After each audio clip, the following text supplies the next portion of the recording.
Hello again, everyone, and welcome to High Top Sports Network for today's Bugsy's Pizza Game Day, featuring the Armstrong Riverhawks and Freeport Yellowjackets in WPIAL non-conference varsity baseball. My name is Josh Reckengoss. Thanks for joining me this afternoon. Getting it underway here with the home opener for the Riverhawks. Freeport coming into this game 2-0. Riverhawks 1-0 after a dominant win at Indiana earlier this week. And Freeport coming off a combined no-hitter. Michael Hands and Zach Clark blanking the Apollo Ridge Vikings. And out to a 2-0 start. This should be a good one. And right now you are joining me on the Mills Chiropractic Center pregame. Mills Chiropractic Center. You can find them online at millschiropractic.com. You can schedule an appointment online, and they now offer DOT exams by certified medical examiners for only $75. That's a great price. And you need one of those to get one of those Department of Transportation jobs. Go to Mills Chiropractic.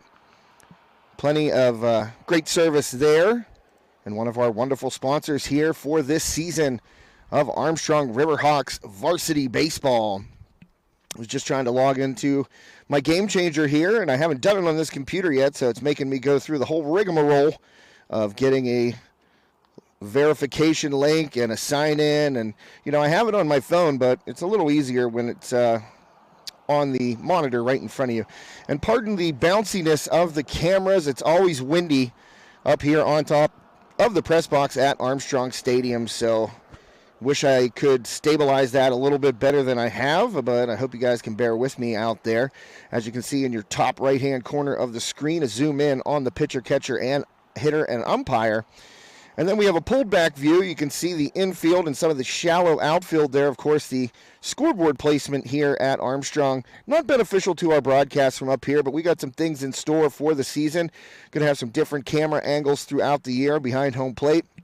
Down the lines, we're looking into all kinds of options here on High Top Sports Network to make your viewing experience even more enjoyable. But for today, you've got that zoom in on the pitcher, catcher, hitter, and umpire. And then you'll be able to see first to third, the whole infield, and then parts of the outfield. And you'll just have to rely on my wonderful storytelling ability if there's anything down the line.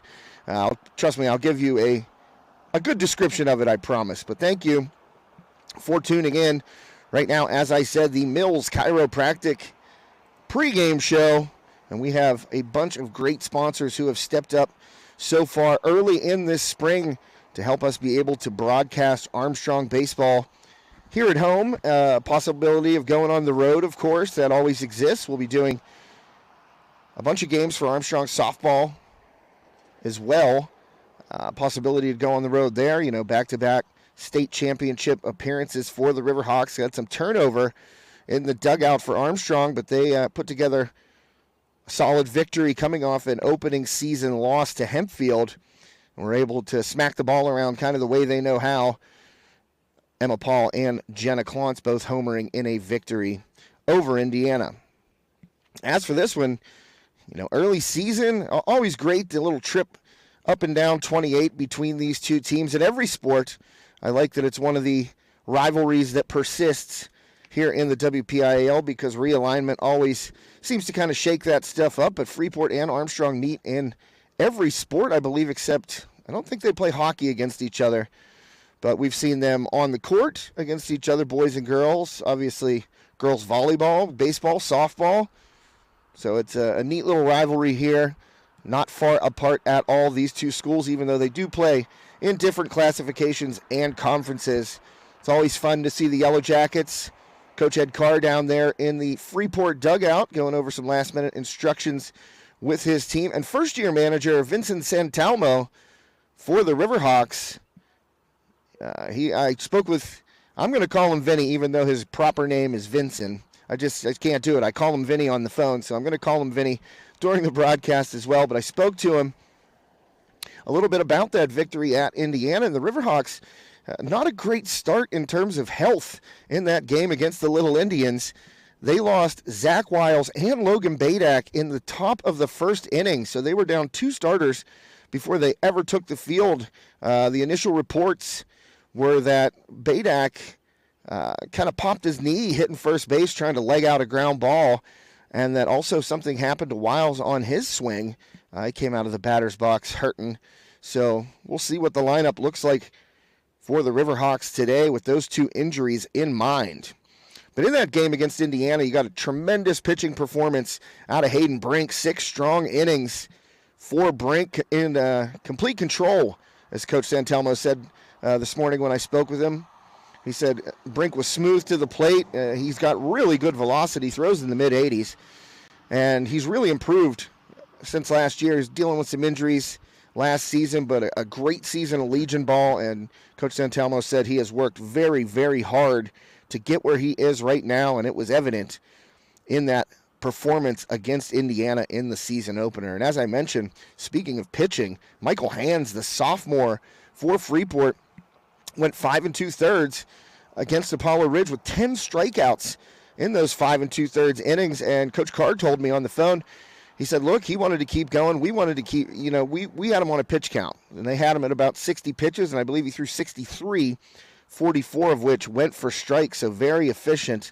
But he had some shoulder inflammation, and Coach Carr, not wanting to push it on a 46-degree day, he took Hands out of the game and brought in senior Zach Clark. And Clark, I believe he gutted through a little bit of a blister on his pitching hand, but he got the final, 4 outs to finish it off.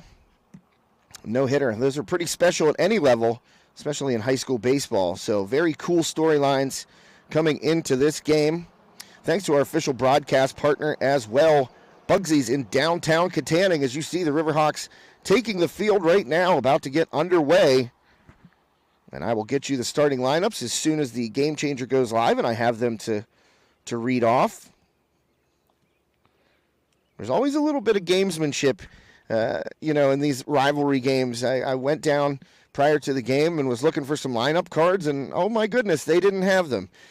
So that's holding your cards until the very last second. Both coaches keeping it tight to the vest. So very excited today. Our first baseball game of the season, of the spring 23 season. Obviously, we've been doing this. This is our third spring here on High Top Sports Network. I've sat atop this press box numerous times, and I'll tell you what, it's windy. There's always going to be a bit of a breeze, but it's not terrible. I mean, there have been some days up here where I thought I was going to lose my camera down over the fence here. Not so much today, but still a little bit of a breeze, so you can see those cameras just kind of bouncing around a little bit. Apologies for that. Bear with us.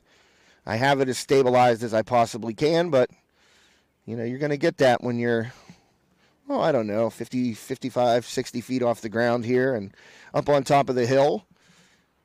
Scenic Manor Township, Pennsylvania. What a view.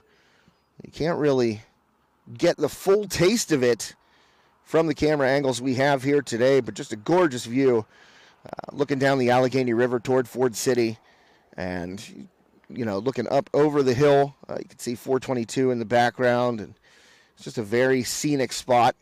And I got to tell you, I've done some games up here where it has been bone-chilling cold, so thankful that is not the case. About 50 degrees here at game time. So many thanks again to Mills Chiropractic Center for being today's pregame sponsor. About to get it underway here. Going through some final warm-up pitches.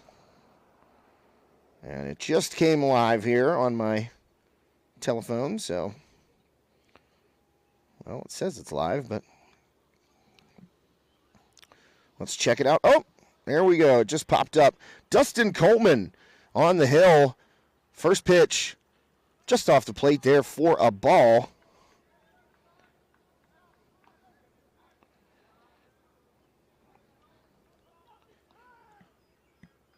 And Coleman winds, delivers. That one in there for a strike. Looked like a little bit of an off-speed pitch.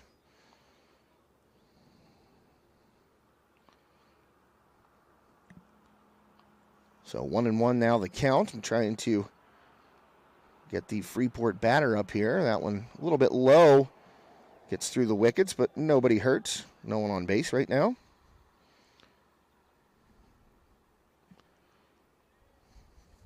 Got some gnats up here giving me some issues. They must think it's spring already.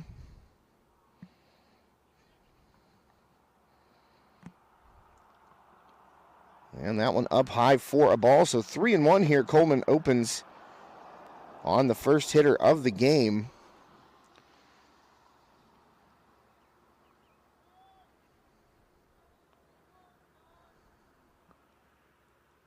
And that one just on the corner. So full count.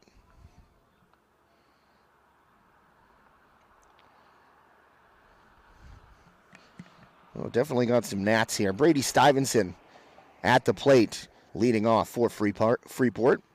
And ball 4 high, so the Yellowjackets have a runner aboard here to start it off. That full count brought to you by Nationwide Logistics.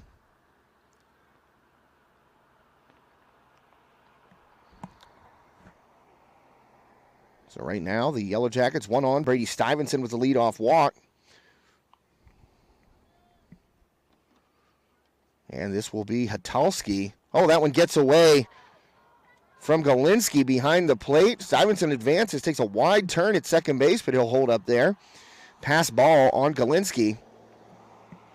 Looked like Coleman tried to turn over a curveball right there and might have got away from him down in the dirt. I mean, it's not dirt since it's actually turf back there, but that one low, allowing Stuyvesant to advance.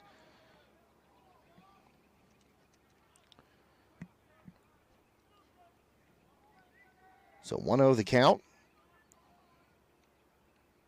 Coleman with a man at second base. Delivers low. Oh, they got the strike call right there. Coleman benefiting from the low strike zone. That one, I mean, granted, I'm 500 feet away, but, well, maybe about 450. That one looked a little bit low from my vantage point, but not according to the umpire. 1-1 the count now to Hatalski. Swing and a miss. That is strike 2.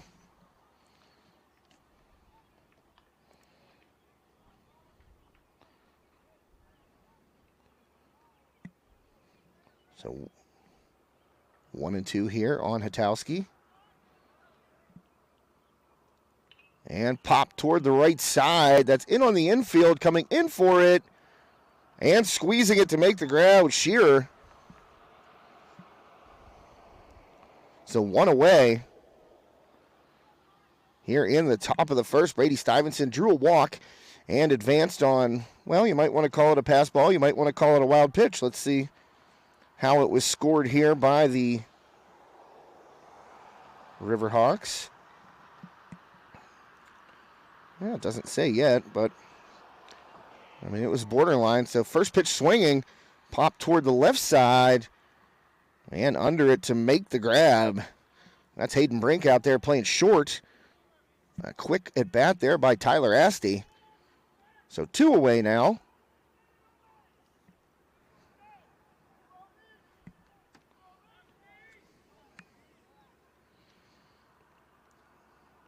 Coleman trying to escape with Stuyvesant at second base. Runner in scoring position, but 2 away here. First pitch in there for a strike on the outside corner. That's Smedek. So 0-1 the count to Smedek. Took a big cut right there, but fouled it back. So quickly in the hole, 0-2. Coleman trying to work out of this first inning.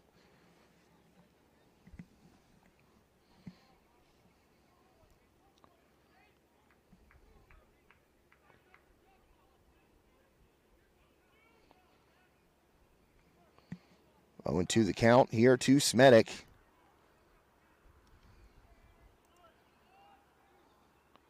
Coleman from the stretch. Delivers curveball out in front of it. Smedek chops it down the first base line. So staying alive here with 2 down and 2 strikes against.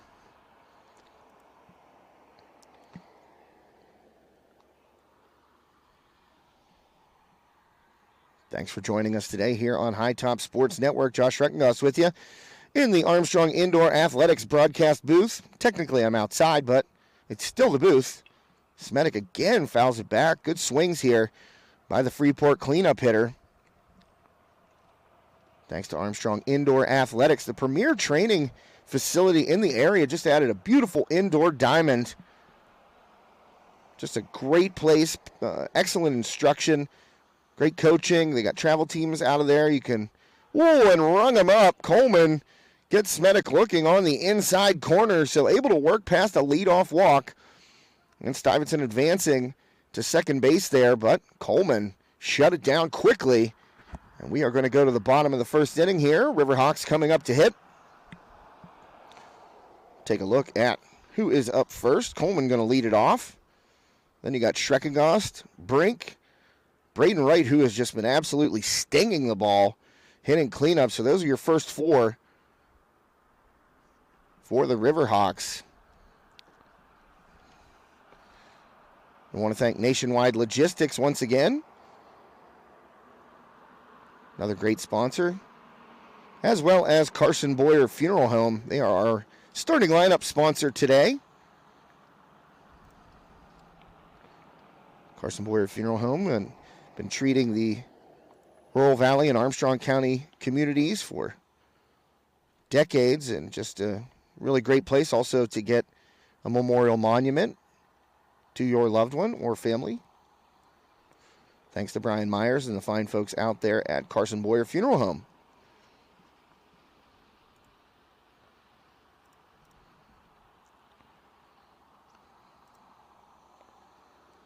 And on the hill,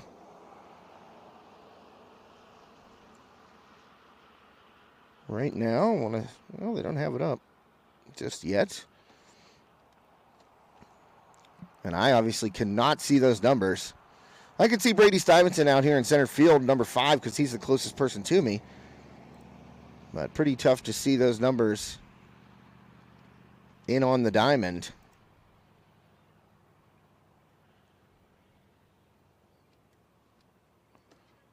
See if we can't get you a little bit more information here.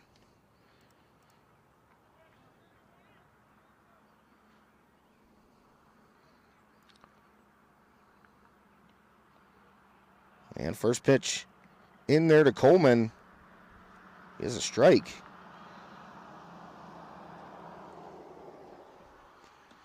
Coleman leading off, 0-1 count. Another one right in there, and that is Corfield on the mound for Freeport. As mentioned, coming off a combined no-hitter. And starting today, that was a ball, is Matt Corfield, number 16 for the Yellowjackets.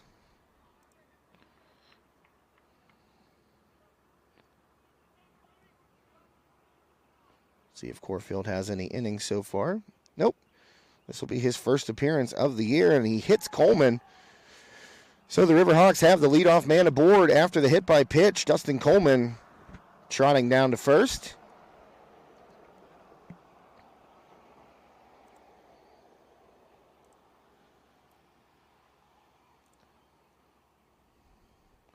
And he will be replaced by a pinch runner on the flex rule.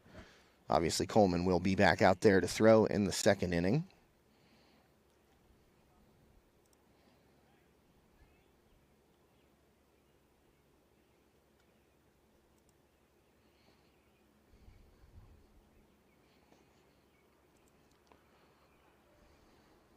And getting ready to step in for the Riverhawks.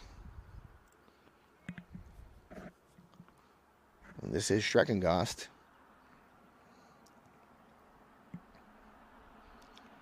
That ball low, blocked nicely by Asti at the plate. Mason Schreckengost, number 7, up for the Riverhawks right now.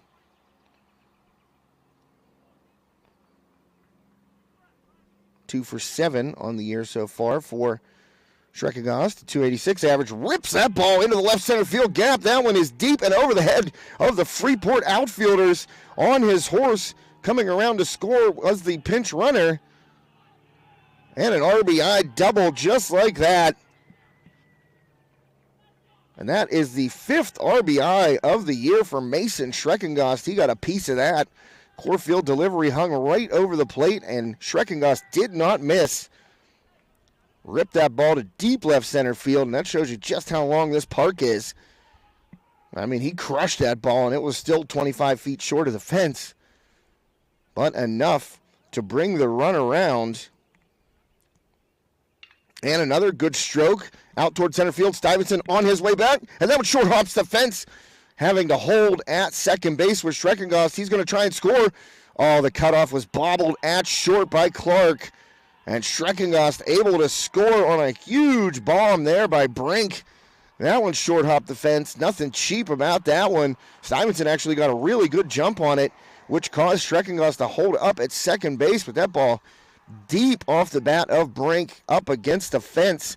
And Schreckengoss was still able to score all the way from second base there. So back-to-back RBI doubles for the Riverhawks. 2-0 Armstrong here in the early going. Bottom of the first inning. Armstrong up 2. Little visit with Corfield on the mound. Not sure if I did see Coach Carr walk out there or one of his assistants. So still nobody out here for Armstrong. Coleman was hit by a pitch. And then Schreckengoss and Brink back-to-back RBI doubles. And here's the big lefty, Braden Wright. And he's been hitting the ball extremely well. Kind of an excuse-me swing right there on a good off-speed pitch by Corfield. I'll tell you what, that ball hit very hard by Hayden Brink. Just short hopped the fence out here in the deepest part of the park. Right, smacks one down the the right field line. I should know that. I hit left-handed.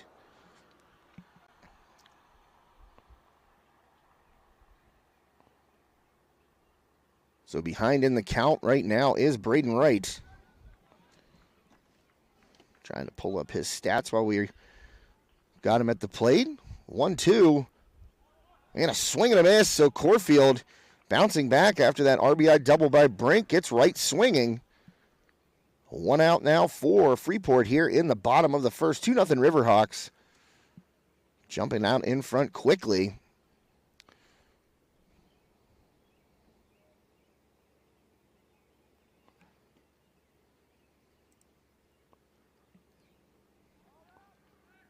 And a little pickoff attempt there at second base. Brink back in plenty of time.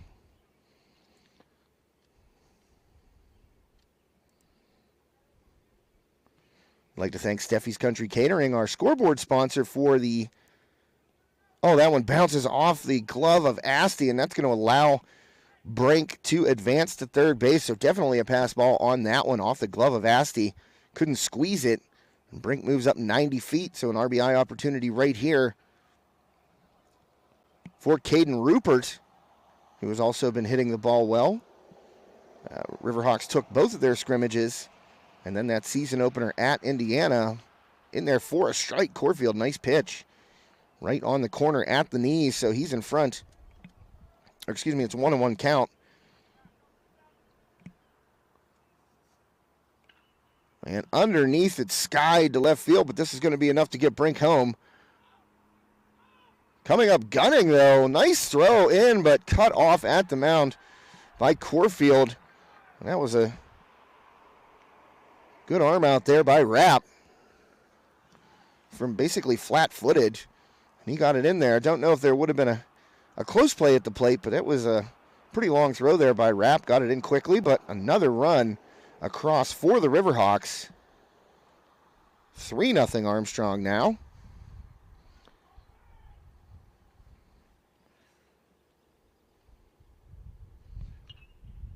And first pitch swinging, fouled away. And that's Shearer.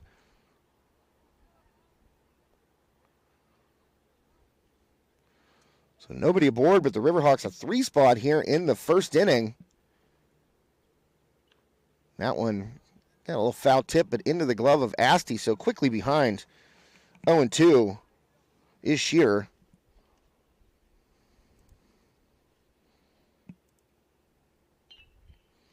And slapped toward the left side off the fencing in front of the Riverhawks bench over there. Well, I guess not the bench, but the bleachers. They are benches, metal benches, which I'm sure are nice and chilly right now. Here's Corfield trying to get out of it. Tries the inside corner, but missed just inside.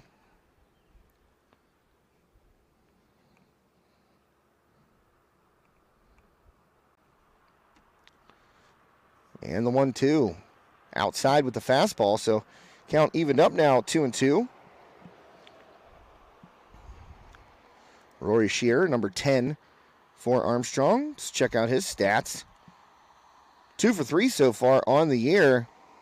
But a swing and a miss right there. Goes down swinging. But not before the Armstrong Riverhawks put up 3. Coleman's pinch runner scored after he was hit by a pitch, an RBI double. After advancing on a passed ball, getting to second base, an RBI double by Schreckengost, and followed up with an RBI double by Brink, who advanced on a pass ball to third, and then he was knocked in via sacrifice fly. So that will take us to the second inning. Armstrong up on Freeport, 3-0. I didn't get a chance to finish thanking our scoreboard sponsor, Steffi's Country Catering. Look, right now is the time. I can't believe I'm saying this, but it's almost April. So if you've got a senior in the house, reach out to Terry. He'll slick you up on a graduation party or any summer event, family reunion, wedding. Just had some Steffi's Country Catering a couple weeks ago, actually. It's pretty fantastic. I saw you had ribs last week, but I wasn't quick enough on the draw before he sold out. But I'll tell you what, everything from Steffi's Country Catering, homemade, delicious, generous portions to say the very least. And Terry has been a long-time sponsor here on High Top Sports Network. Both of our coverage of Armstrong and Freeport athletics. Terry's got some grandsons down Freeport way. And they all play sports. Terry, a longtime fixture in Armstrong County baseball. And if you think he knows baseball, wait until you try some of his cooking. Also, Sugar Rush Cupcakes by Tara are available by order. And she made one. I'm always about the red velvet. I always talk about the red velvet. And I stand by that it's still my favorite. But she made one that was like triple chocolate. It was like buttercream chocolate icing with chocolate chips in it, and then the icing was inside chocolate cake of the cupcake. I'm telling you, probably several calories in that delicious treat, but I'll tell you, every bite worth it. So Sugar Rush Cupcakes by Tara, also available. Thanks to Steffi's Country Catering. We love Terry, and he, once again, jumped on board to sponsor our spring coverage of local high school athletics. So starting out right now to Michael Hands, Coleman in front of him. I believe that is 1-2. Now the count on Hands.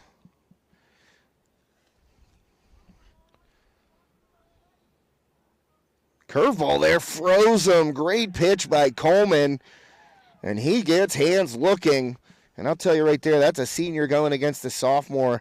Ahead in the count and just threw a perfect bender. Strikeout there by Coleman. So Freeport got the leadoff runner aboard. Brady Stuyvesant drew a walk, but Coleman has been sharp ever since and starts off this at-bat with a strike.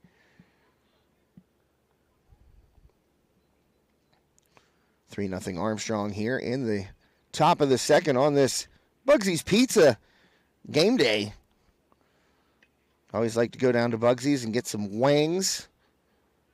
And I'm just I'm a seasoned guy. Just regular season wings, and they are fantastic. Some of my favorite in the area for sure. And listen, you want a pie that'll fill you up, head to Bugsy's. Lots of great stuff. Get a pound of fries down there. Thanks to Jeff Bowser at Bugsy's and all the nice folks down there. Curveball there, slapped out of play to the right side. And this is Zach Clark at the plate for Freeport. Right now, 1-2 the count.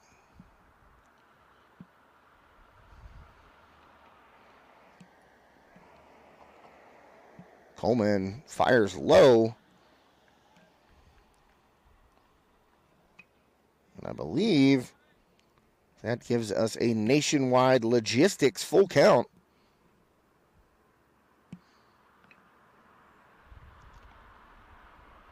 Well, nope. I was one pitch too early.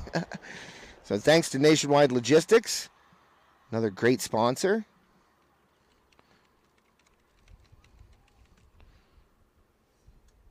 And now we have the full count delivery. That one fouled away to the right side, out of play.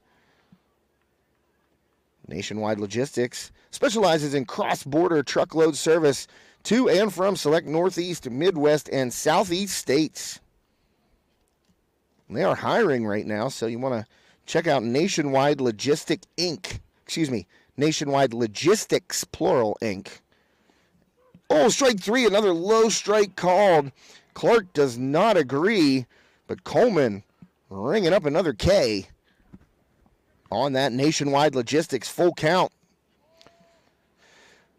But yeah, if you're a truck driver, they are hiring right now. Nationwide Logistics Inc. inc.com. And you can apply right there on the website. And their slogan is, "It's time to drive with the best."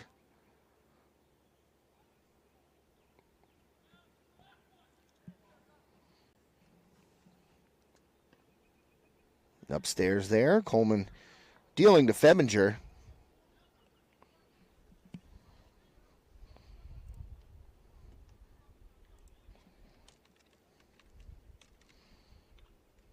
And Febinger fouls that one away, so 2-1 now the count.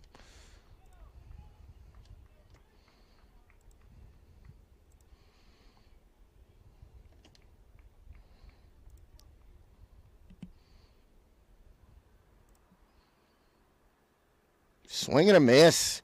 Now Coleman evens it up on a nice off-speed pitch right there. Febinger out in front.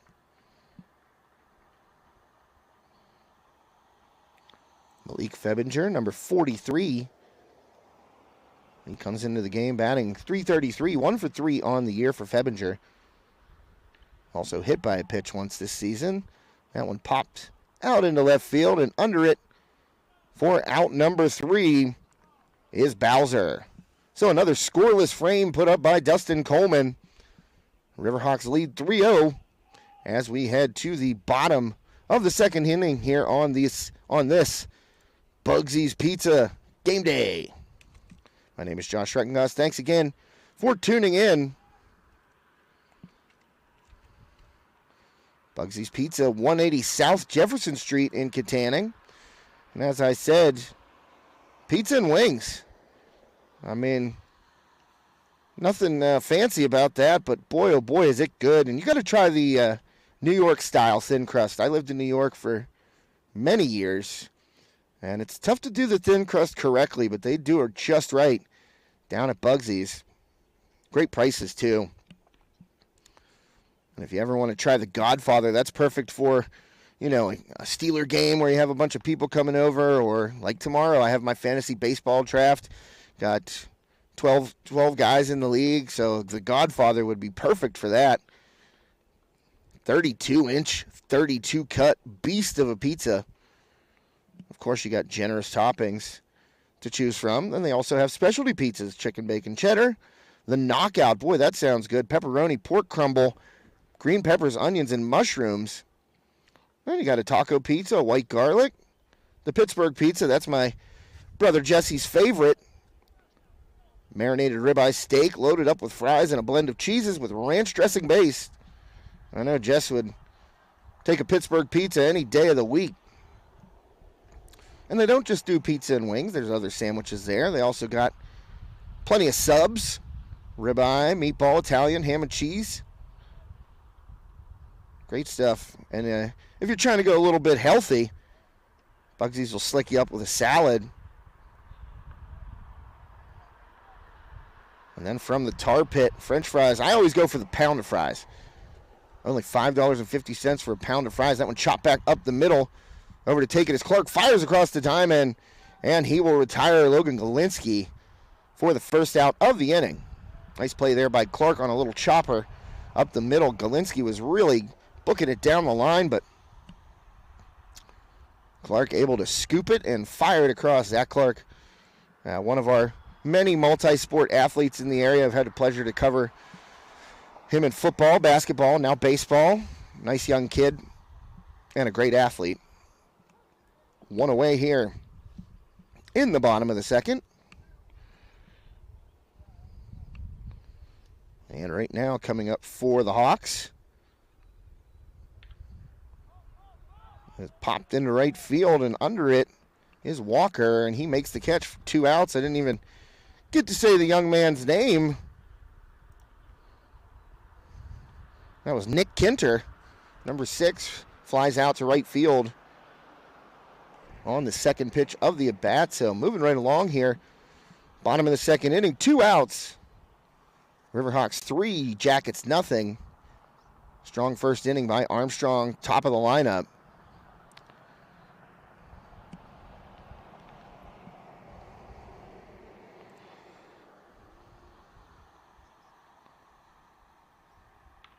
That one skied off the bat of Harkleroad.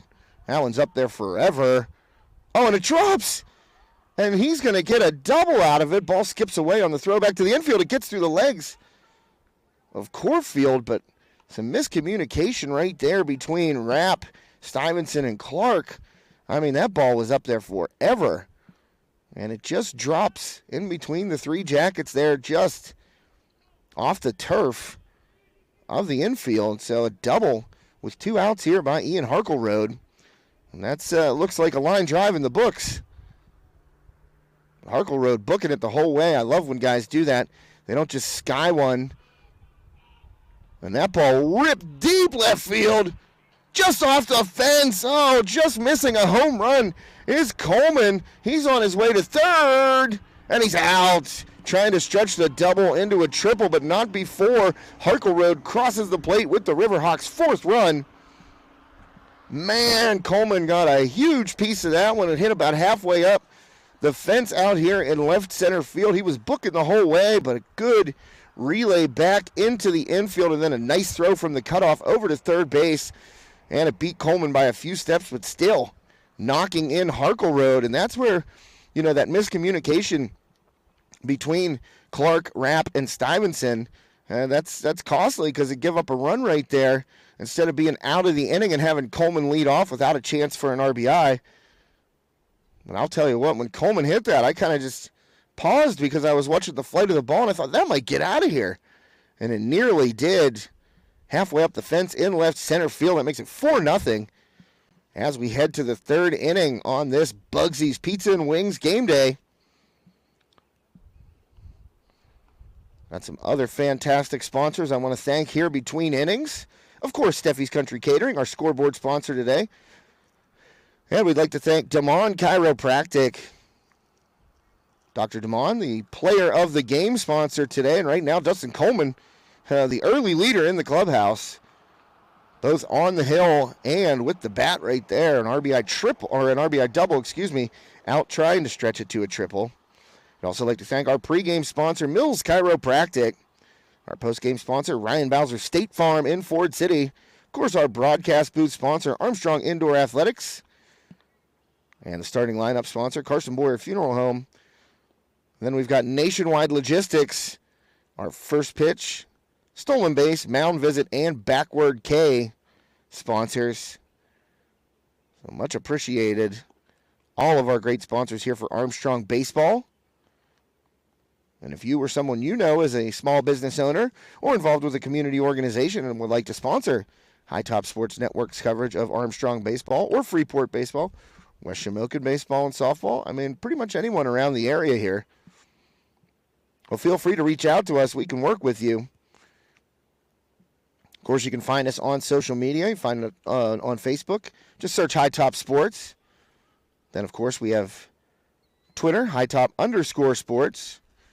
We even have an Instagram. I don't even know what the @ is. I think it's just High Top Sports Network, @ High Top Sports Network. And then if you're old-fashioned like me and you'd rather just talk to someone, give us a call at the office, 724-824-3554. And, of course, you can send a message through the website. And we'd love to work with you or your organization. First pitch swinging, popped up. Right side. And squeezed for out number 1 here in the 3rd inning. 1 away for the Jackets. 4-0 Riverhawks here in the Armstrong home opener. Don't forget to tune in tonight to the network. Cager Classic Skills Competition. Our own Joe Rhodes down there with Nemo Kinter for the coverage tonight. And tomorrow we'll have coverage of both the boys and girls all-star games for the Cager Classic. Spencer Witt and Damon McDermott, Dave Hartman down there on the call for those 2 all-star games tomorrow night. So make sure you tune in for that if you're a fan of high school basketball. A lot of seniors in that game. It'll be their final high school game. So always a fun experience and a good atmosphere as that ball is popped up by Walker to the right side, and Kinter out there to snag it. Nick Kinter ranging back and over the shoulder toward the right field line, makes the grab.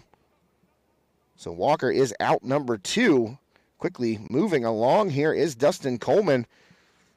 Well, he walked Stevenson, first batter of the game, and hasn't given up anything else since. First pitch in there for a strike to Brady Stevenson. So Freeport turning the lineup over. Brady Stevenson, another one of the fine multi-sport athletes down there at Freeport. Also covered him in football, basketball, and baseball. And look at that. What an at-bat by Brady Stevenson. Caught off guard by that curveball, but he was able to hold up and just serve it into right field over the head of Kinter and in front of Rupert for a base knock. And I believe that's Freeport's first hit. Indeed it is. So Brady Stevenson gets the first hit for the Jackets on the afternoon. And he's at first base with 2 outs. That ball upstairs from Coleman to Hatalski. See if we can pull up Mr. Hatalski's stats. Jonathan, number 8 for the Freeport Yellowjackets. Pickoff attempt a little closer than maybe Stevenson or Coach Carr would have wanted right there, but he's back safely. Hatalski coming into this game hitting .375. Right now, 3.48 on the year with an RBI. Came via sacrifice fly. Also, a couple of stolen bases for Hatalski on this young season. Trying to keep the 2-out rally alive here for Freeport. Down 4-0. Got to break through. Start chipping away if you can. If you're the Yellowjackets, another pickoff attempt there by Coleman.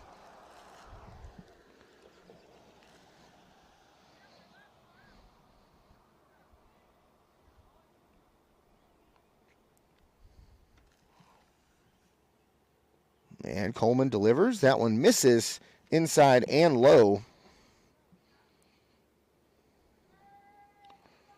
Boy, I don't know about you folks out there, but recently over the last month, I would think I have just been getting a boatload of spam calls and texts about just the weirdest stuff. And I'm sure I've talked to a few people about it. It just seems to have come out of nowhere. And that ball high, so Hatalski will walk, but I mean, my phone, I have it beside me, and I'm trying to follow along on Game Changer here so I can relay the action to you, and it just keeps buzzing and looking at all these weird numbers, and I'm like, I don't know how it happened, but boy, I wish it would stop. Just a little tangent there. I'm sure there probably aren't many people out there that are going to defend spam texts and calls.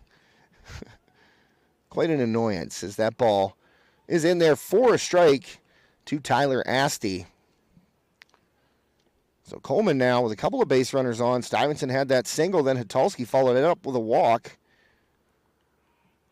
See if Coleman can get out of it, and he will. If this ball is caught, skied towards center field, Harkleroad in, and he makes the grab. So Freeport leaves 2 on.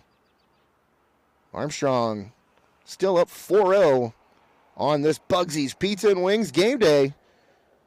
You're watching High Top Sports Network. My name is Josh Schreckengoss. Thanks for tuning in. Great performance so far on the hill for Dustin Coleman. He's been able to keep Freeport at bay. You know, Freeport scored 11 runs in their season opening win against Montauk, and then 8 in that combined no-hitter against Apollo Ridge. But right now, Coleman doing a great job.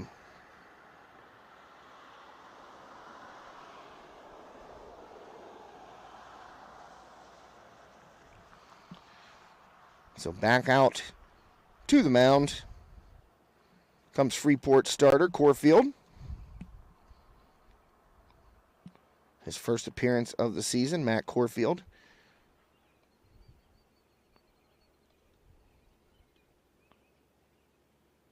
He's given up 4 so far to the Riverhawks, and it's been the top of that lineup that has done the damage. Dustin Coleman able to get Armstrong a little bit of insurance in that last inning with that RBI double deep off the left center field fence.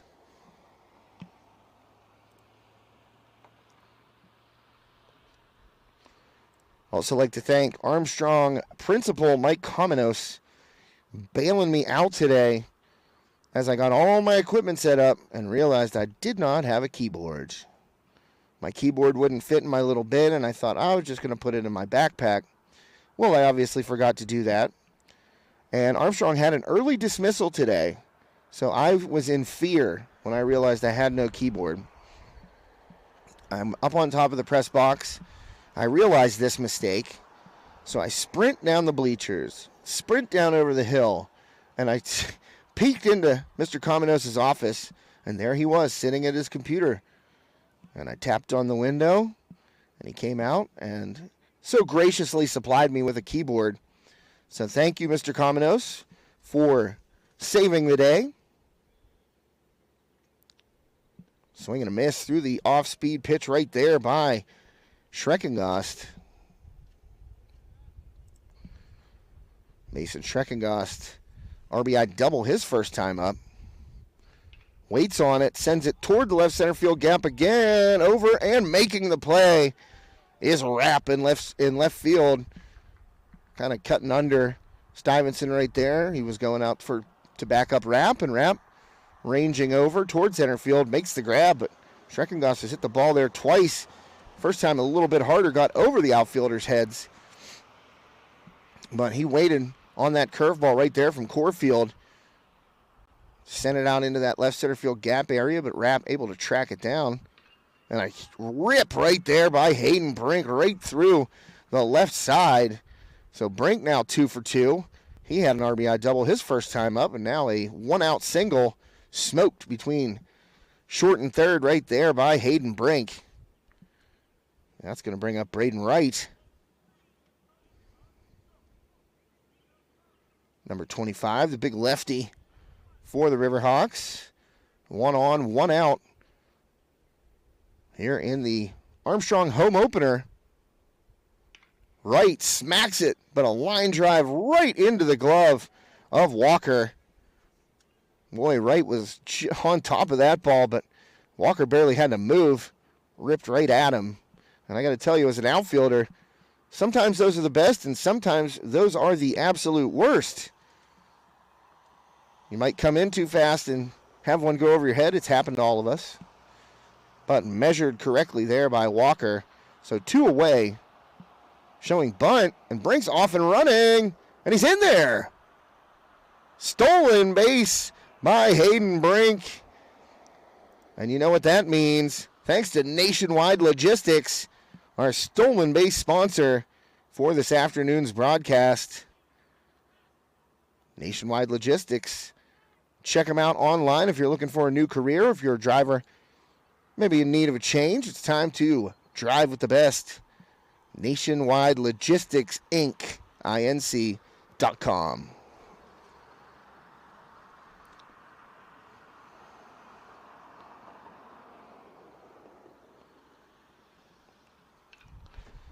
And that ball chopped on one hop by Rupert. Long throw, but able to get him there for the third and final out of the inning.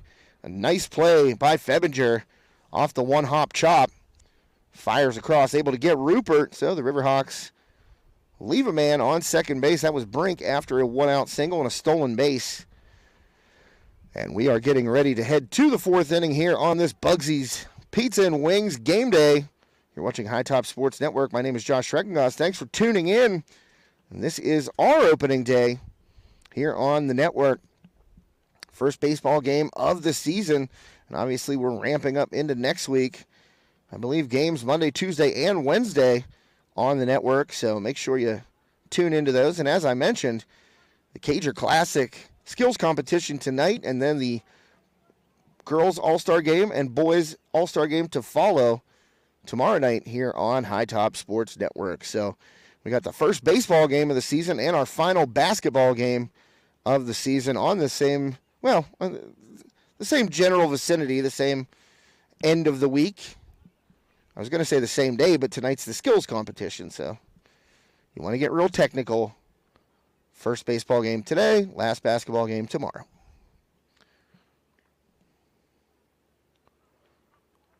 So Dustin Coleman has been cruising for the Riverhawks. Take a look over the box score. 3 fulls so far. Only 1 hit allowed, couple of walks, and 3 strikeouts.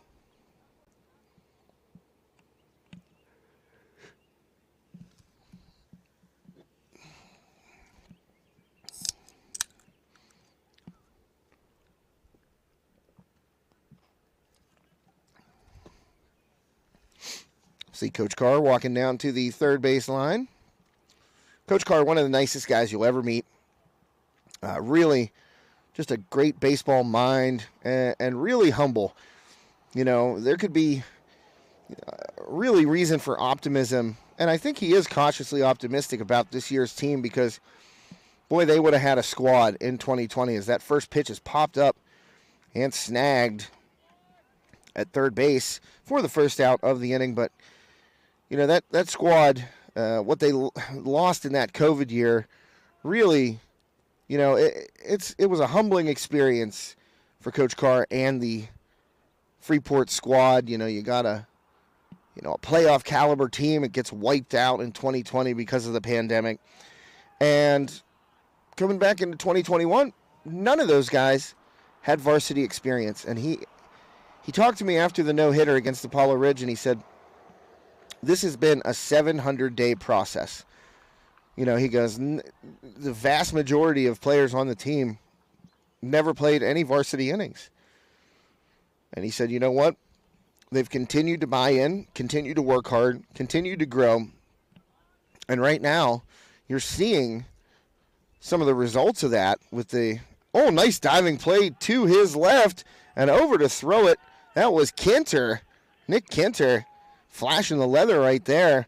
Is able to get Michael Hands on the ground out. But Coach Carr said, you know, this is a 700-day process. These guys have worked their tails off for 2 years, and it's about time they get a chance to enjoy some success. Starting out the season 2-0 with some pretty dominant stuff. But running into a Riverhawks team here today that, look, they're trying to change their culture. They're trying to change, you know, what's been going on here. You know, they've never won a playoff game in school history. And Coach Santelmo, he told me, he said, I'm trying to lay down roots here. I'm trying to build a culture. And he goes, and I want to be here for a while, and I want to get that first win in school history. And so do these guys in the dugout. And I'll tell you what, they do have some talent, especially at the top of that order. And you got Coleman and Brink on the mound. I mean, that's a pretty formidable 1-2 punch. As I said, you know, Brink dealing with some nagging injuries last year, but he looks to be 100% healthy right now. And as I mentioned, cruised against Indiana in complete control. So both of these teams And that one diving again is Kinter. He snags it, gets it out of the glove, and not in time. Oh, Kinter just couldn't get it out of his glove. Zach Clark hustling down the line every step, busting it. And Kinter, just that little bit of hesitation trying to find the ball in his mitt. And he got the throw there. I mean, it was a bang-bang play, and the umpire was right on it. Zach Clark able to leg out the infield single, but not for lack of a very good play defensively by Kinter to keep that ball in the infield. So one away, Febinger up here now. Top of the fourth inning. You're watching High Top Sports Network. Thanks to Bugsy's Pizza and Wings, 180 Jefferson Street, downtown Katanning, PA. Great place to go to get your grub on. I'm good for a Bugsy stop every other week, probably. I know a friend of the network, Ed Morris, he's in there 3 times a week, I've been told. Hope he doesn't mind me relaying that information, but I mean, look, when it's good, it's good. Popped up right side and caught Febinger. Retired by Shearer on the pop out. So that ends the fourth inning for the Yellowjackets. Still scoreless for Freeport. Armstrong up 4-0 coming up to bat on this Bugsy's Pizza and Wings game day. Yeah, I went over the menu before. I didn't get down to the Nachos Grande. Well, you got to try that. And I mean, it's so huge, and it's only $7.20. So, I mean, that's a meal right there. So check them out. We also have just a really great selection. You know, pizza, wings, those are standards, but a great selection by Bugsy's. Thanks also to Steffi's Country Catering, our scoreboard sponsor. I'm going to say it was about a month ago, ordered the chicken Romano pasta for Sunday takeout from Steffi's Country Catering. And it says on the description, it feeds 5. Could have easily fed 8. Luckily, I count for 2. But just great stuff. Make sure you order online on Facebook at Terry Steffi, TerrySteffy.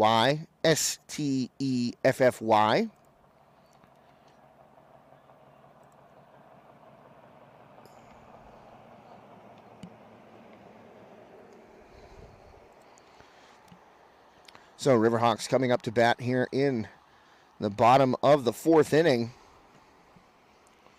Going to be trying to tack on a couple of more runs here. The Corfield, aside from that first inning, and I don't know if we got a new pitcher, and I think we do. In fact, I think it might be Clark.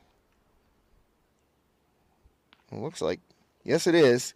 Zach Clark moving to the mound from the shortstop position. So Corfield now out of the game. So the final line on Matt Corfield. Get it for you in 1 second here. Maybe.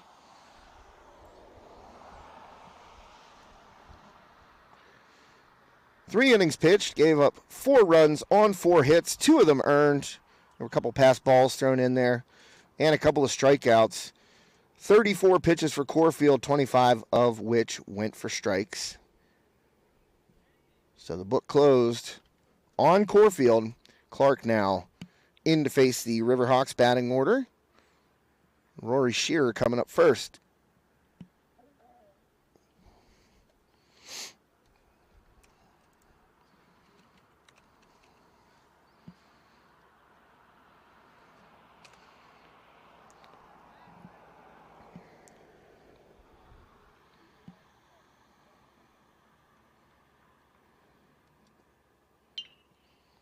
And that ball up the middle. Oh, off the glove of Hatulski, and booking down the line right there was Shearer.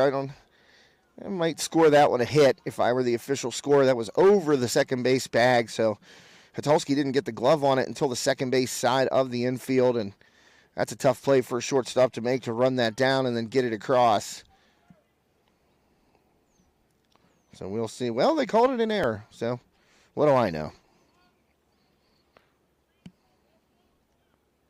What do I know? So leadoff man aboard. Shearer reaches on an error.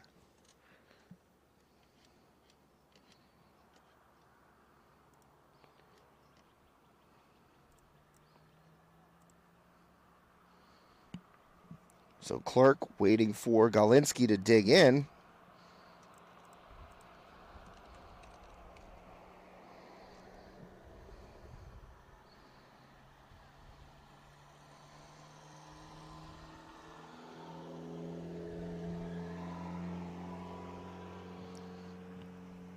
First pitch there was a ball. Following up with a ball.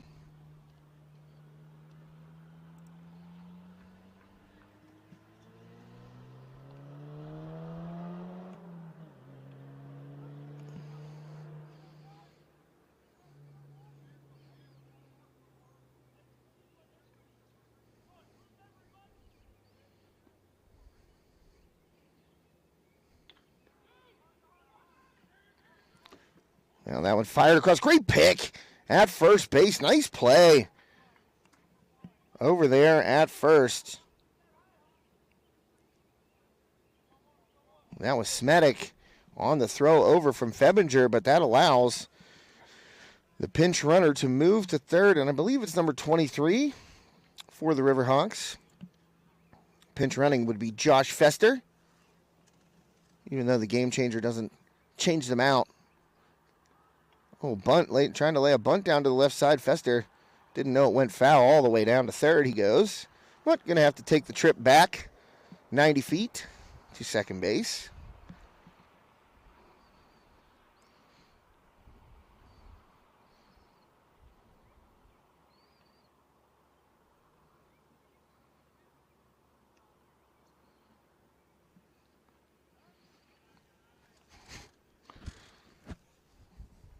That ball high by Zach Clark. Fester out at second, advanced on the ground out by Galinsky. Swinging a foul tip, just got a piece of it to stay alive.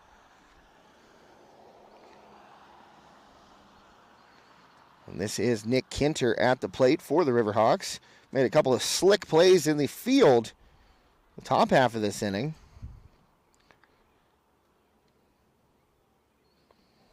So now Kinter with a runner in scoring position. Missed high right there, did Clark. So that'll even it up at 2-2. Oh, I'm going to have to stand up and stretch out here. Starting to get a little chillier. And that ball inside. So now got the Nationwide Logistics full count. We haven't seen the Riverhawks try to steal yet. In there for a strike. Called strike 3. And down goes Kinter. So Clark able to get out number 2. Kinter showed bunt at the beginning of that at bat, but only did it once. Didn't go back to the bunt. So now Fester out at second as Clark bends a curveball in there for a strike. Thought Coach Santelmo might try to bunt him over, but ripped back up the middle. Base knock right there by Ian Harkleroad. He's 2 for 2. All the way around comes Fester. Here's the throw from center field. That's going to be up the line. And Harkleroad will advance to second on the throw. That throw in from Stuyvesant just got up the line on him a little bit. Would have been a bang-bang play, I think, had he been able to get to it just maybe a step quicker. So that makes the Riverhawks lead inflate to 5 runs now. And most importantly, turning the lineup back over where it has been extremely effective this afternoon. 5-0 Armstrong. Coleman coming in here. He was hit by a pitch and also 1 for 1 with an RBI double off the fence. Tried to stretch it to a triple, but was thrown out. And Coleman hard hit off the glove at third base, and no throw coming from short. Diving attempt by Febinger right there. Got it off the glove. Hatulski picked it up, but would not have been in time to get Coleman. Safer to keep that one in your pocket, especially with Harkleroad at third base. So Riverhawks threatening again here with 2 outs, bottom of the 4th inning on this Bugsy's Pizza and Wings game night. Well, I guess it's not night. I've said game day so far. Just sometimes comes out naturally whenever you're saying, you know, the game day sponsor. But trust me, it's afternoon. There's no lights at this field. It'd be difficult to play this game at night.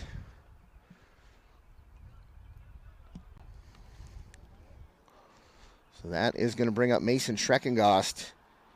1 for 2 this afternoon with an RBI double. Showed bunt right there and down. Oh, what a great throw by Asti from behind the plate. Delayed double steal. And Coleman, well, the pinch runner for Coleman, that's number 44 for the Riverhawks. It was a delayed double steal right there, and Chase Jablonski just got gunned by Tyler Asti. Great throw down by the Freeport catcher. That'll end the inning and take us to the top half of the 5th here on High Top Sports Network. And I'm just seeing the replay. What a throw by Asti, right on the money. So great play right there as we head to the 5th.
And welcome back to iTop Sports Network here in the Armstrong Indoor Athletics broadcast booth. Got a pitching change for the Riverhawks here. The lefty now in the game. That is Shearer coming in.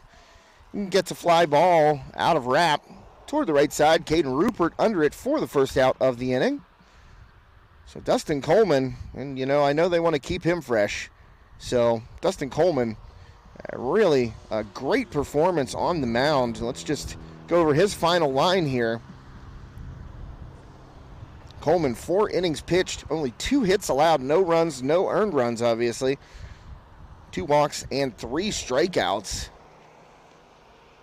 And there is a strike. And Coleman also 2 for 2 with a run and an RBI. Also,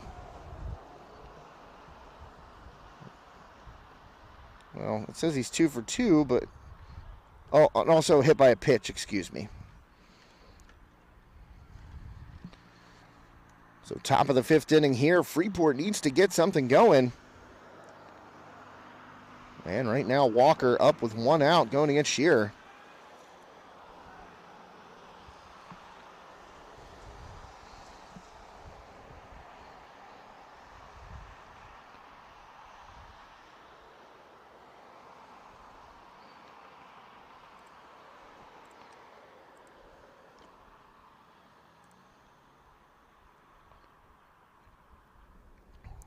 Two pitch incoming.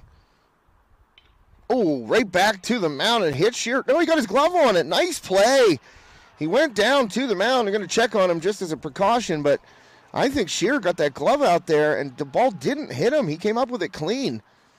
So nice play by Rory Shearer, and that's 2 away quickly here in the 5th. It's going to bring up Brady Stuyvesant for the Yellowjackets. Armstrong getting very good pitching and good fielding as well today. You can think of Nick Kinter making a couple of nice plays out there at second base as Shearer's pitch goes wide. The Riverhawks, I mean, they've had every fly ball measured. They've made the routine plays look routine, and that's exactly what you want. Ball inside to Stuyvesant.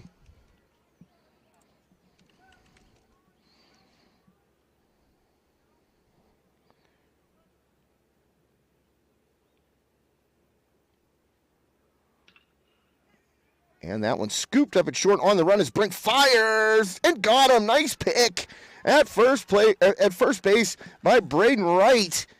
And the good defense continues for the Riverhawks as they get the Jackets 1-2-3 in the 5th inning here on this Bugsy's Pizza and Wings game day on High Top Sports Network. Josh Schreckengoss alongside no one up here in the Armstrong Indoor Athletics broadcast booth but myself, up on top of the press box at Armstrong Stadium. But hey, nothing like watching some baseball. It feels good to see the game that I love so much being played. You know, and these kids work so hard out there.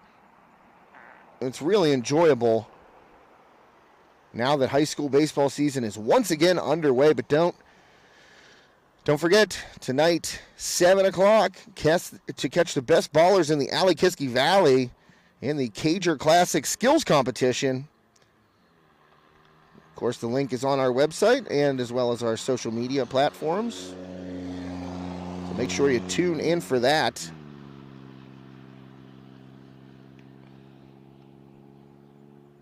Heck of a play there by Brink, charging that ground ball, firing across, and then right with the pick at first base. That makes me happy as a former first baseman over there showing the glove work. The big lefty, Braden Wright. And thanks for watching wherever you might be watching, be it on HighTopSportsNetwork.com or on Facebook or on the Trib High School Sports Network. High Top Sports Network, an affiliate of the Trib High School Sports Network. So wherever you might be seeing this game, thanks for watching this afternoon. Maybe you're at work on one of these platforms and you're watching the game. That's what I'd be doing.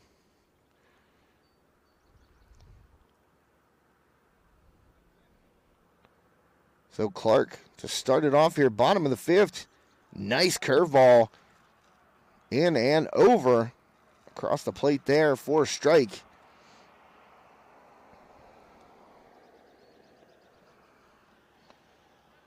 And here's Schreckengost up. You know, when Jablonski got caught stealing to end the bottom of the 4th inning for the Riverhawks, Schreckengost was up high, chopper over to short, throw. Nice pick at first by Freeport there, and 1 away. Hitalski came in charging, fired over to Smedic. And he picked it at first base, so Schreckengost is retired on the 6-3 putout.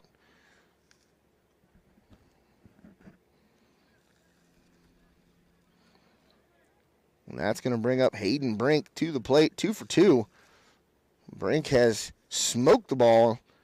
And this one skied, though, popped up to right field and out.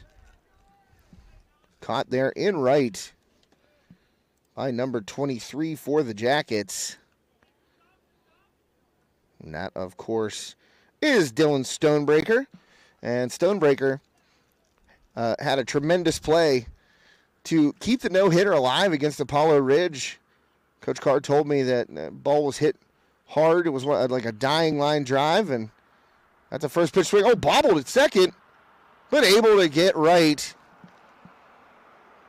And that was a more interesting play than I think Coach Carr would have wanted right there. Walker bobbled it a little bit at second base, but was able to recover, fire across his body, and get right for the third and final out. But Stonebreaker came in, made a diving play, a tremendous play to keep the no-hitter intact against Apollo Ridge. Stonebreaker out there and right, caught the second out, and then a ground out to end the frame. So we're going to head to the sixth inning here on this Bugsy's Pizza and Wings game day. Watching High Top Sports Network. My name is Josh Reckenghaus. Thanks for tuning in. Always appreciate it. And I've been thanking our sponsors the entire game, and I don't want to leave out you folks. There's a little green donate button on the stream if you're looking at it on the Boxcast link. And you know what? A lot of folks out there, and I'm not going to embarrass anybody. You know who you are. It's just a really kind gesture that I don't think you understand how much we appreciate it when someone dips into their own pocket and hits that donate button. And it doesn't matter if it's $10, $15, $100. We've gotten some pretty sizable donations to some folks that, really appreciate what we do. And that's, also integral to what we're able to do. And that's why we're able to keep this free. There are a lot of services out there where you need to pay a subscription to watch games. And, not all of them are up to what I believe High Top Sports Network is able to produce on a day-in, day-out basis. But the reason why we're able to do that is because of our great sponsors, and also because of you fine folks out there who have, as I said, reached into your own pocket and donated to us. So I just want to say thank you from the entire High Top Sports Network team, as well as myself, of course. And, we just appreciate it so much. And there's something a little bit extra special when, a person thinks that what we're doing is worth any amount of donation. It's just it's a heartwarming thing for us. We really appreciate it. So thanks to all of you who have hit that green donate button over the past, 2.5 years, more than that a little bit. But, since September of 2020, there have been a lot of folks out there who have donated personally to High Top Sports Network, and we can't thank you enough. So Scheer starts his second inning of work here. Hatalski up first, leading off. Smoked toward third base, but under it is Coleman, and fires over to right at first. So a 5-3 putout to start the sixth.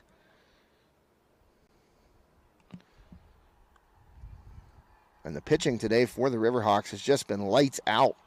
Not overpowering stuff, but the defense, pitching and defense, that's something that Coach Santelmo, he stressed to me on the phone. I can only imagine what it's like in the dugout. He said, look, we're going to win with pitching and defense, and that's the way they've been winning today. The pitching has just been phenomenal between Coleman and Scheer here so far, only 2 hits allowed. And Riverhawks spotless on the score sheet, not an error made. So the things that Coach Santelmo and I spoke about, and he's spoken about with his team, they are executing them to perfection this afternoon. So Tyler Asti to the plate. Asti made a really nice throw to get Jablonski on a steal attempt in the fourth inning. Asti 0 for 2 on the afternoon. Count even at 2-2 after that curveball drops in for a strike from Shearer. And swing and a miss. That one scooped up nicely. Fired down. Whoa, it was a one-hopper over there to right, but he stuck with it. Galinsky able to snag it on that bender. So 2 away. Again, quickly by this Riverhawks pitching staff. Able to get these outs in succession and in a rapid pace. So lefty-lefty matchup here. Shearer delivers that one low and just off the plate. Didn't miss by much. And the umpire behind home plate's been calling that low strike today. So you can't blame Shearer for trying it right there. That one off the plate, about belt high, missing outside. And this is Smedic up at the plate for the Jackets, 0 for 2 today. Change up right there, it looked like. Smedic hesitated, didn't pull the trigger.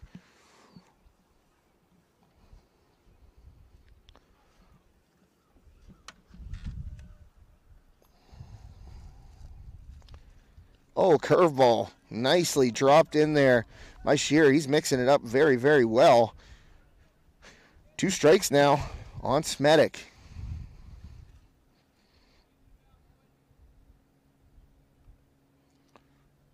And that one off the plate, bounces off of Galinsky. Nobody on. So nothing hurt there.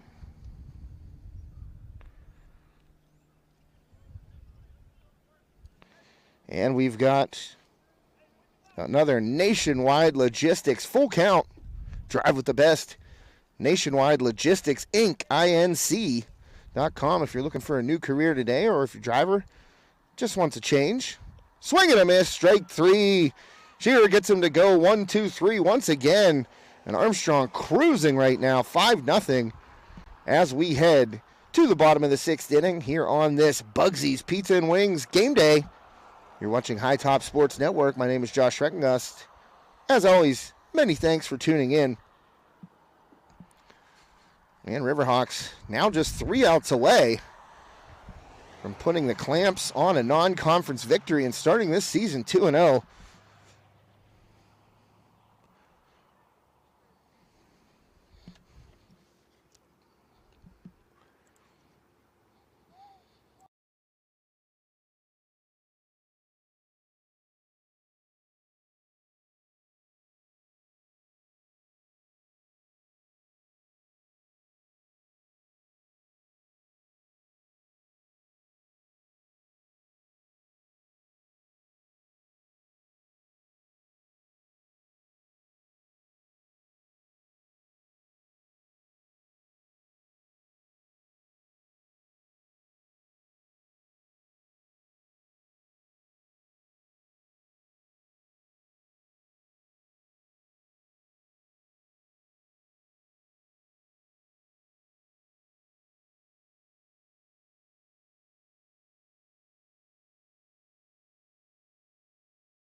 And welcome back to High Top Sports Network here in the Armstrong Indoor Athletics broadcast booth. My name is Josh Schreckengust. Bottom of the 6th inning upcoming. I had to mute out there quickly. I caught a little coughing fit.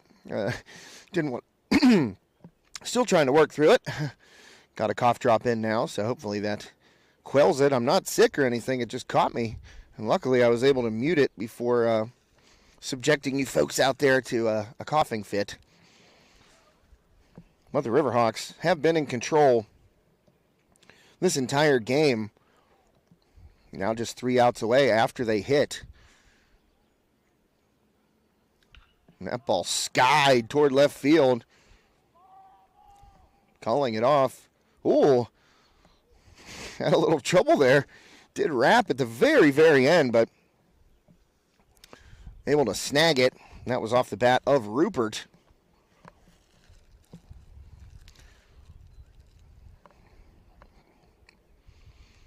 I believe we're going to have a pinch hitter right now.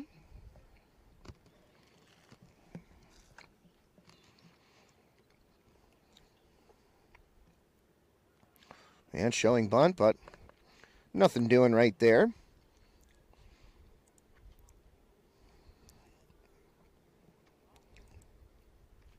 And it looks like Dylan Stonebreaker has moved from right field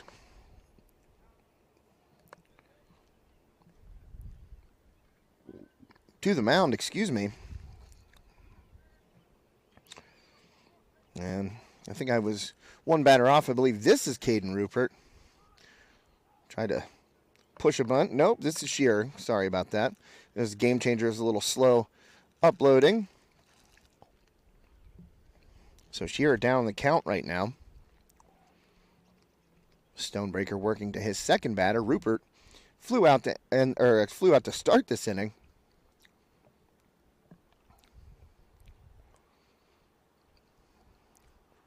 And that ball hit towards second base. Over to field it is Hatulski, and he tosses it to Smedic. 2 away. Here in the bottom half of the 6th inning on High Top Sports Network. Bugsy's Pizza and Wings, game day. 180 Jefferson Street, downtown Katanning. South Jefferson Street, excuse me. I want to clarify that.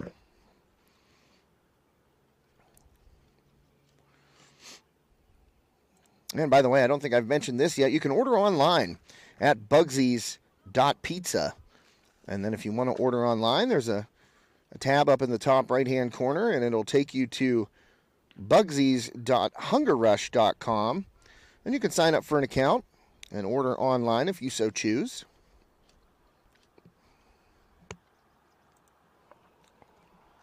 Galinsky up right here. Smacks it down the right field line. Got a good piece of that, but out of play.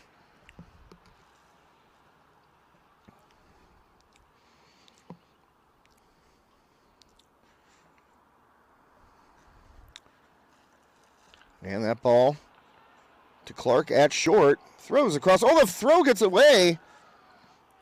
Clark just kind of sailed it. Smedic tried to come off the bag to grab it, but got to the fence. Good backup by Asti down there quickly, not allowing Galinsky to advance. So an error right there by Clark, and he is unhappy with himself. That's what happens sometimes. You get a hard-hit ground ball right at you. It just sails on him. Gone away, that throw across. So 2-out runner as Galinsky reaches at first on the error. Now Nick Kinter coming up to the plate. Kinter 0 for 2 this afternoon, but some nice defensive work out there at second base for the Riverhawks in this game. And Kinter rips one into left field. That's a base knock. So Kinter's first hit of the afternoon will give the Riverhawks runners on first and second base. Galinsky in front, reached on the Clark error. And now Kinter on the first pitch from Stonebreaker. Smacks it out into left field for a single.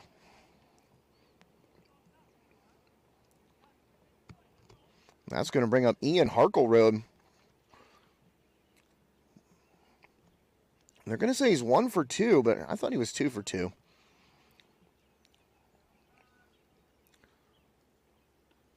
Pitch by Stonebreaker in there for a strike.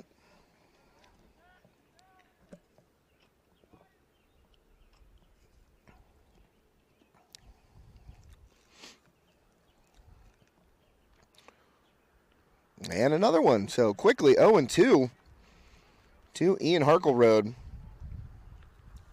Stonebreaker looking to get out of a little bit of a jam right here.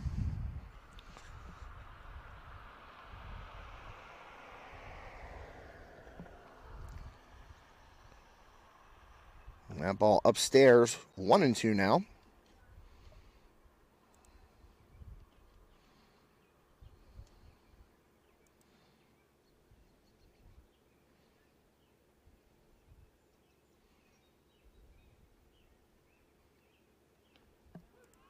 And strike 3. Got him. So Stonebreaker works around an error and a base hit to get the strikeout of Harkleroad to end the inning.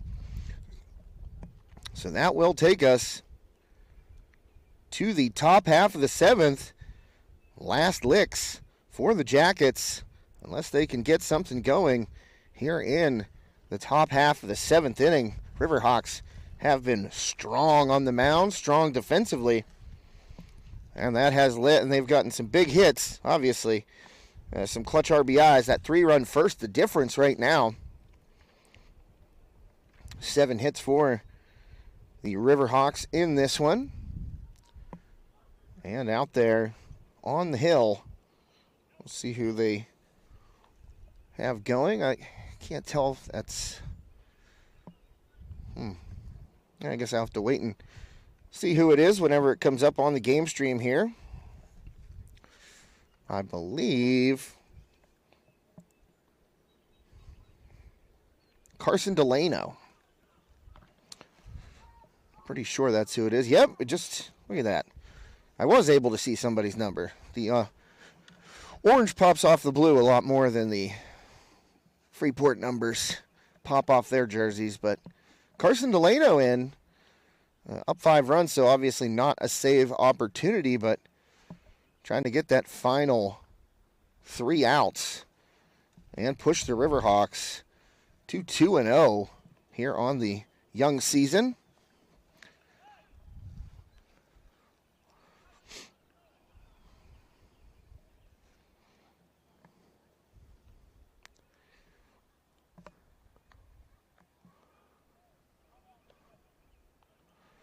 So final warm-up tosses being thrown here.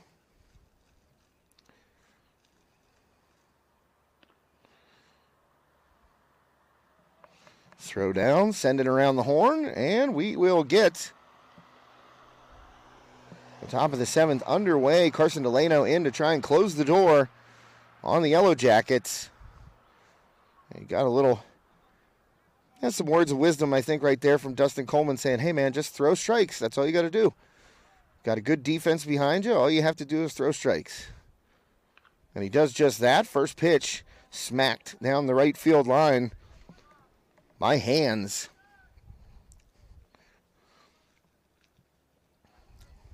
So out in front 0-1 here. Delano about to deal to Hands. Looked like curveball into the dirt there. 1-1 is the count. And I could actually hear Coach Carr all the way from the dugout saying 1 batter at a time, and it's couldn't be more truthful, because really, you know, I always had a coach always tell me when I was younger, you can't hit a 5-run home run, or you can't hit an 8-run home run. You know, you can't do it yourself in this situation, and it has to be 1 batter at a time, station to station, and get some runs across. Another one chopped down the right field line by Hands. Excuse me. Behind in the count. 1 ball, 2 strikes. Delano has been right on for the most part here. And that one skied toward the left side. That one's going to be out of play. Didn't even see where that ended. I think it went down over the hill.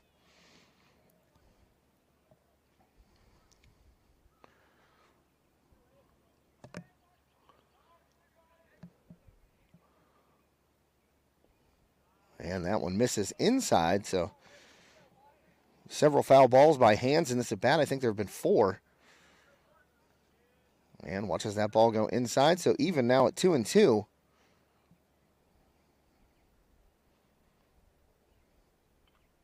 Oh, fouled away, just got a piece of it.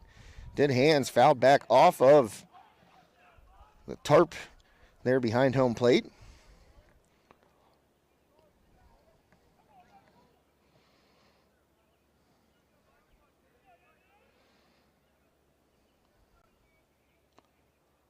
Swing and a miss, so Delano finally gets Hands.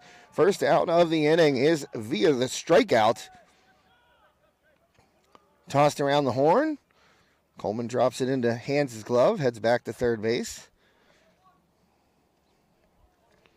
So Riverhawks now just 2 outs away, putting the finishing touches on what has been an excellent game for Armstrong.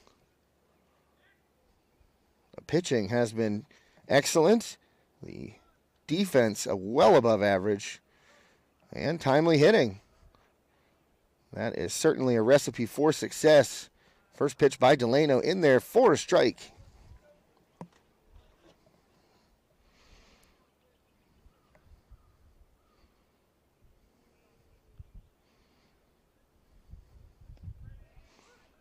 And strike 2.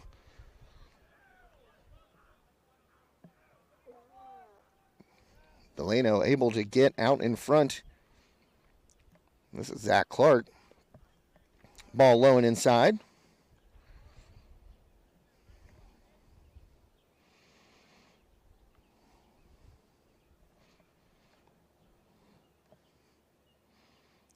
Oh, that was really close. Clark letting that one go, just missed the outside corner.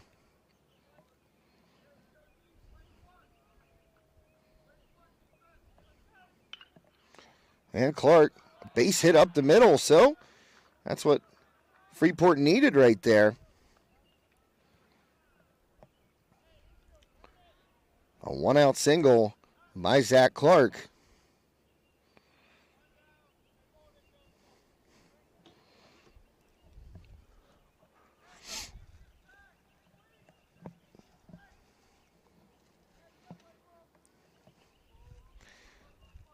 So the Jackets have a runner aboard here in the 7th. Right now, Febinger coming up.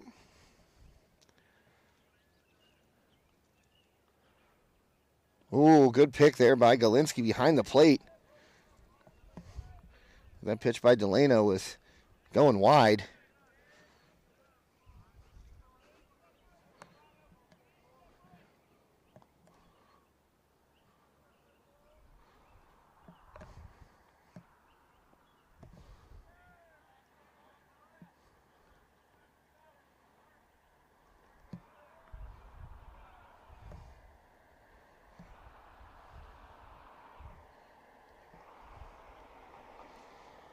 And Delano fires over to first.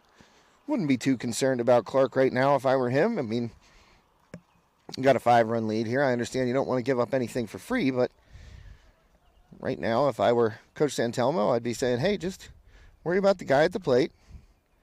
In there for a strike. And I believe it's not Febinger. We have a pinch hitter. Sorry about that. Just saw that come up right now. This is Ryan Claypool, number 17.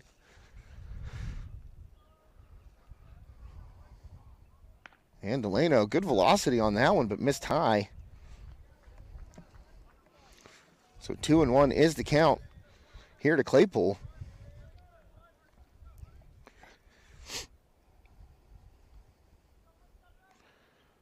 And that one hit out to Harkleroad in center field. He's got it measured. And that is the second out. Good piece of hitting right there. Got some good contact with the ball. Did Claypool, but Harkleroad perfectly positioned. So now the Jackets down to their final out.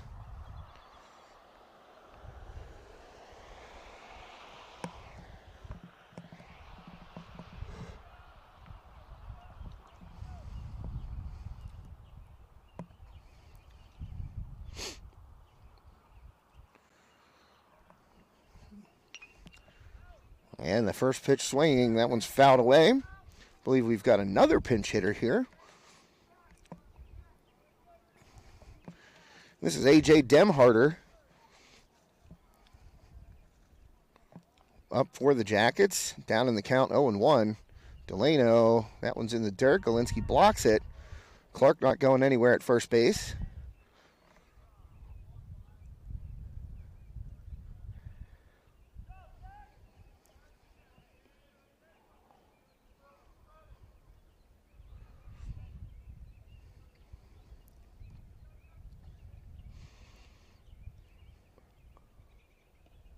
And that one's snagged, well, knocked down by Galinsky. 2-1 now the count. Delano working against A.J. Demharder. Trying to close the door here on Freeport. Swing and a miss. There goes Clark. Throw down. Clark will beat it. So the Jackets get a runner into scoring position. But Demharder down to his final strike and the Yellowjackets' final strike. See if Freeport can keep it alive.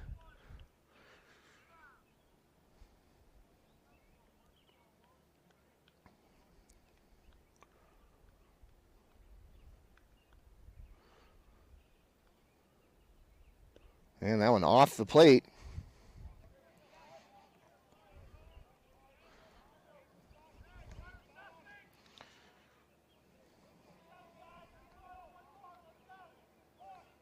So now another Nationwide Logistics. Full count, drive with the best. Nationwide Logistics Incorporated. And that one up the line and tossed on by Delano to right at first base, and that will do it. 5-0.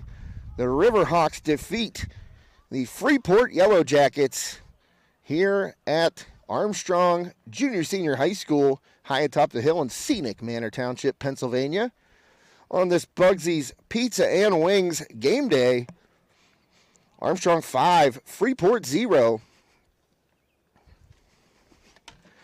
And right now,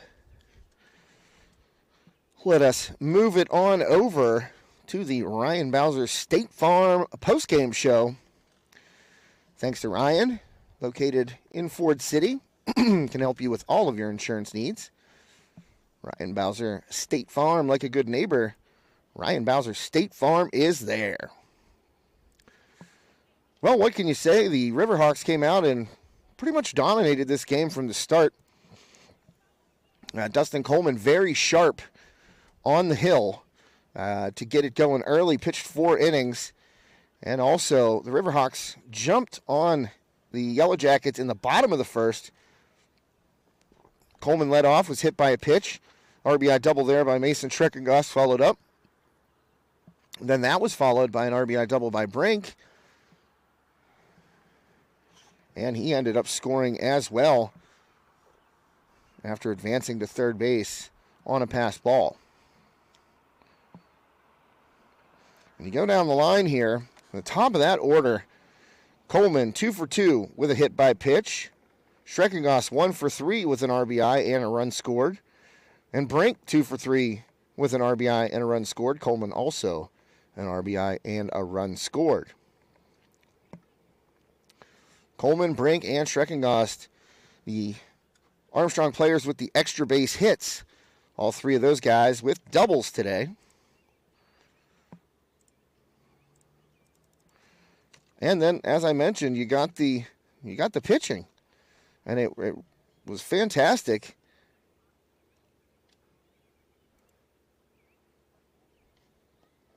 Out of the Armstrong Riverhawks today, you know, Coleman started 4 innings, 2 hits allowed, no runs, no earned, 2 walks, and 3 strikeouts, and he'll pick up the victory today. Rory Shearer, 2 innings pitched, gave up a whole bunch of zeros, and had a couple of strikeouts. And then Carson Delano in to finish it off, an inning pitched, 1 hit, and 1 strikeout. So the Riverhawks, as a team, only gave up 3 hits, a couple of walks, and had 6 strikeouts as a team. Coleman, 55 pitches, 36 of which went for strikes. Shearer, 27 pitches, 14 strikes. And Delano, 24 pitches, and 14 of those were strikes. On the other side, Freeport, only 3 hits as a team. Stuyvesant with 1 and Zach Clark with 2 in this game. And Matt Corfield started for the Yellowjackets. 3 innings pitched, 4 runs surrendered, only 2 of them earned on 4 hits. He had a couple of strikeouts. Then Clark came in through a couple of innings, gave up a run not earned on 2 hits with a strikeout. And then Stonebreaker through the final inning, 1 hit, 1 strikeout. So that will drop the Yellowjackets to 2-1 on the season, their first loss of the year, and that'll push Armstrong to 2-0 on the season. Dominant victory over Indiana. And then another pretty convincing victory here today over the visiting Freeport Yellowjackets.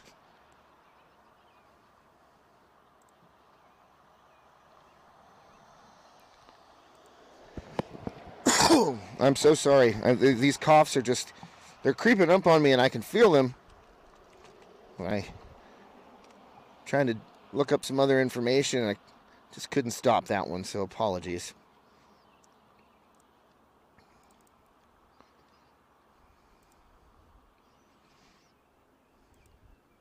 And as mentioned, you are watching the Ryan Bowser State Farm postgame show. Great service with surprisingly great rates. You can visit Ryan at downtown Ford City or online, RyanBowserStateFarm.com.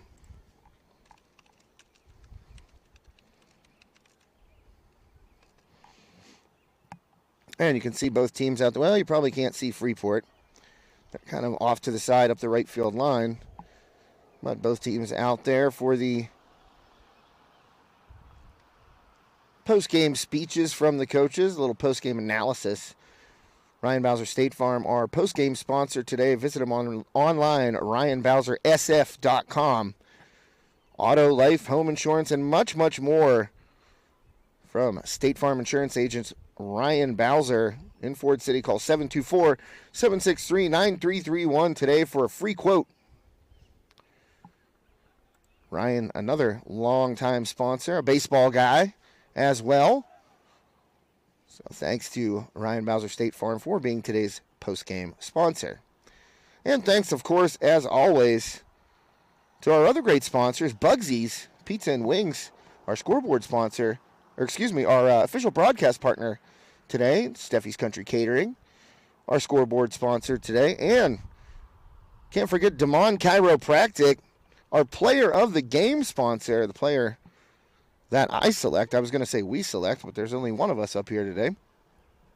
Player that I select will receive a custom-made High Top Sports Network emblazoned sweatshirt. I don't know yet. We'll have to get it made. But thanks to Damon Chiropractic for making that happen. Our player of the game sponsor here for Armstrong Baseball in the games we do this season. And as I said early in the game, I think you got to give it to Dustin Coleman, the senior pitcher, 2 for 2 with a run and an RBI, and of course on the mound, very strong. 4 innings pitched, only 2 hits allowed, no runs, no earned runs, a couple of walks, and 3 strikeouts. So congratulations to Dustin Coleman, our Damon Chiropractic player of the game. Thanks, as always, to Damon Chiropractic, another sponsor.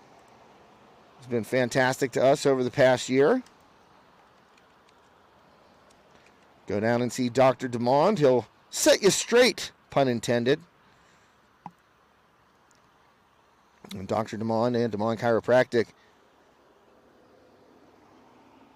located in McGrann. Fast, effective, and safe. And what Dr. Damon does, which I really appreciate, is he tries to keep you out of the operating room. Great techniques, great equipment.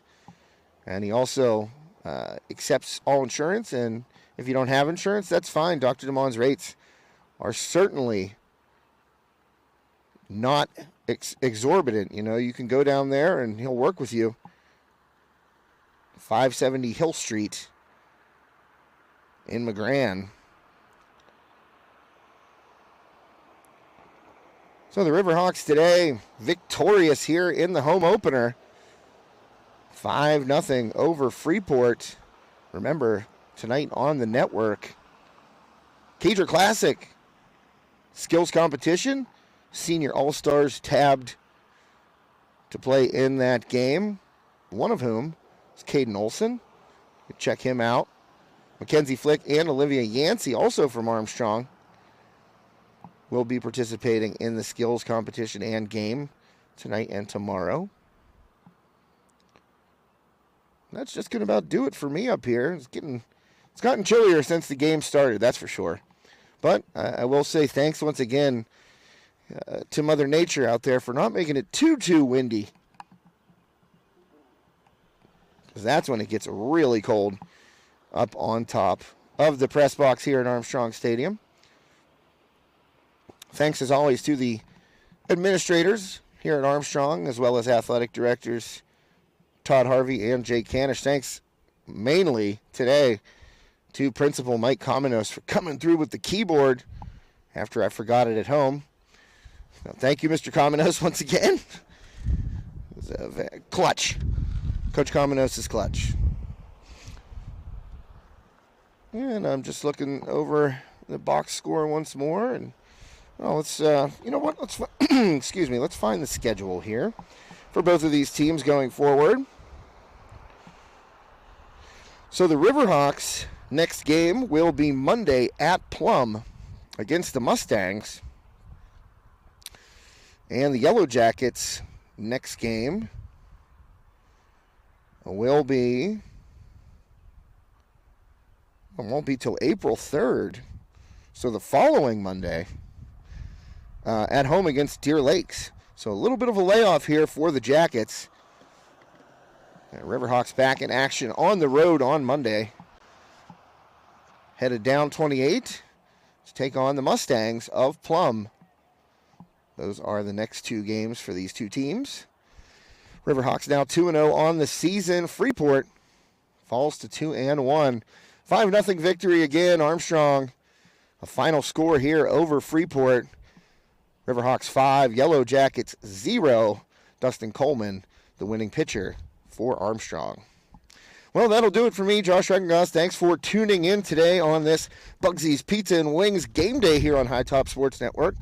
Check out the Cager Classic Skills Competition tonight, also on the network. And then tomorrow evening, the All-Star Games for the boys and girls at the Cager Classic. That has been the Ryan Mauser State Farm postgame show. And remember, DeLon Chiropractic player of the game, Dustin Coleman, for the Riverhawks here this afternoon. Make sure you stay up to date with everything we have going on at High Top Sports Network. Of course, you can check out the website, hightopsportsnetwork.com. Find us on Facebook. Just search High Top Sports. Also on Twitter at @hightop_sports. We've also got an Instagram somewhere. So keep track of everything we have going on here at High Top Sports Network. Spring sports underway here on HTSN. Thank you for joining me. Thanks to our wonderful sponsors one more time.